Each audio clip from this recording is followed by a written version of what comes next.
Iran, Pakistan, after a considerable amount of the federal cabinet and the major opposition political parties in Pakistan have come to agree on one thing, approving the multi-billion-dollar Iran-Pakistan gas pipeline that will aid in easing the energy crisis in Pakistan. This seems sure to solidify Pakistan's economic ties to Iran. However, risks regarding the allies, mainly the United States of America, who view Iran as their largest foe. As the U.S. Consul General Michael Dodman in Pakistan warned Pakistan that the U.S. State Department will impose sanctions if it continued to carry on with the Pak-Iran gas pipeline project, saying that it is against the U.S. law. So, in order to throw light on this main and major issue, we have invited Mr. Ikram Sehgal, who needs no introduction, is a very known analyst, a writer, and an expert on not only on the local issues but also on the international issues. Welcome to our show, sir. Thank you. It was much needed that we should have your opinion on this, sir. First question number one. How important, or what is the significance, what is the strategic importance of Pakistan-Iran gas pipeline? I think it's a make or break situation for Pakistan. Pakistan is energy deficient. We have no immediate other sources of energy. Oil and gas exploration has not really fulfilled our needs. As you can see, because of gas shortages, manufacturing industries have closed down.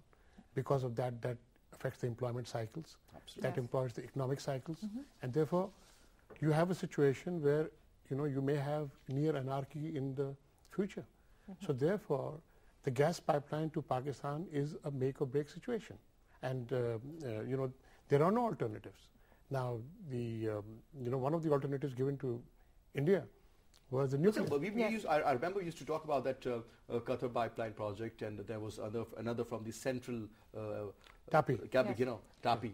Yes. Why not those? Well, you see, TAPI is open to Turkmenistan, Iran. Yes, because the thing is, because Afghanistan is still an unsettled area.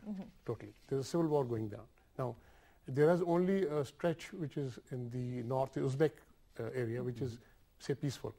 Down south, when you come through the Tajik area and through the Pashtun area, that pipeline is not to work because there is no place in that area which is safe. Now, compared to that, the Iranians have already made it up to the Pakistan border. Yeah. And basically, our area also is not that troubled as people make it out to be. And in fact, what we have is the Iran portion was the larger portion. It was about a 500-mile portion. The Pakistan portion is a shorter portion, it was a 280-mile portion.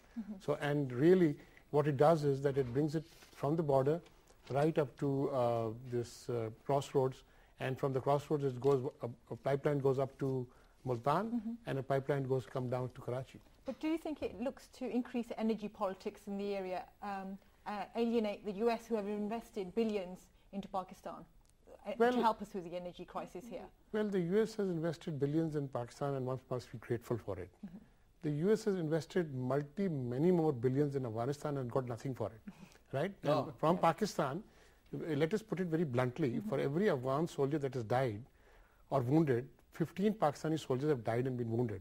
And what Pakistan has got is $10 billion, out of which $6 billion is in coalition support fund, which is reimbursement for payments, and $4 billion actually, and we get and that mostly in kind. Mostly in kind. But on the other hand, Afghanistan has got $100 billion, right? Out of which 80 billion is missing, according to their own. That shows the level of corruption, by the way. According to the Americans themselves, this 80 billion is missing. So the point of the whole issue is that where actually they should invest it in Pakistan, in energy, and made Pakistan, Pakistan is a resource-rich country. Absolutely. I mean, you just take it.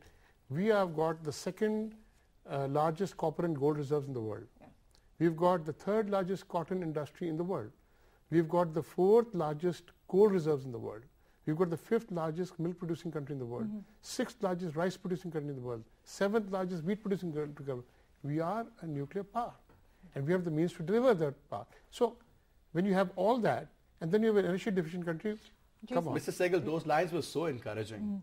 Pakistan is a rich country, and somebody said that, if you just look at our resources, we can actually be the 15th richest country instead of Indonesia. Absolutely. Pakistan would have been there. But my question is, Okay, because we are almost going to go for this gas pipeline project. We get enough energy. Can we afford these sanctions which Mr. Dodman is talking about? Look, Mr. Dodman is talking about U.S. laws, and he is very correct. U.S. has passed laws which impose sanctions on people. But the point is, the U.S. has given exceptions. For example, India imports in billions of dollars of oil from Iran still. So why haven't those, and this despite the India-US nuclear deal, so why doesn't United States have the same sanctions on India, right? So there are exceptions to the rule. And the exception to the rule was made because America recognized India's energy deficiencies, right?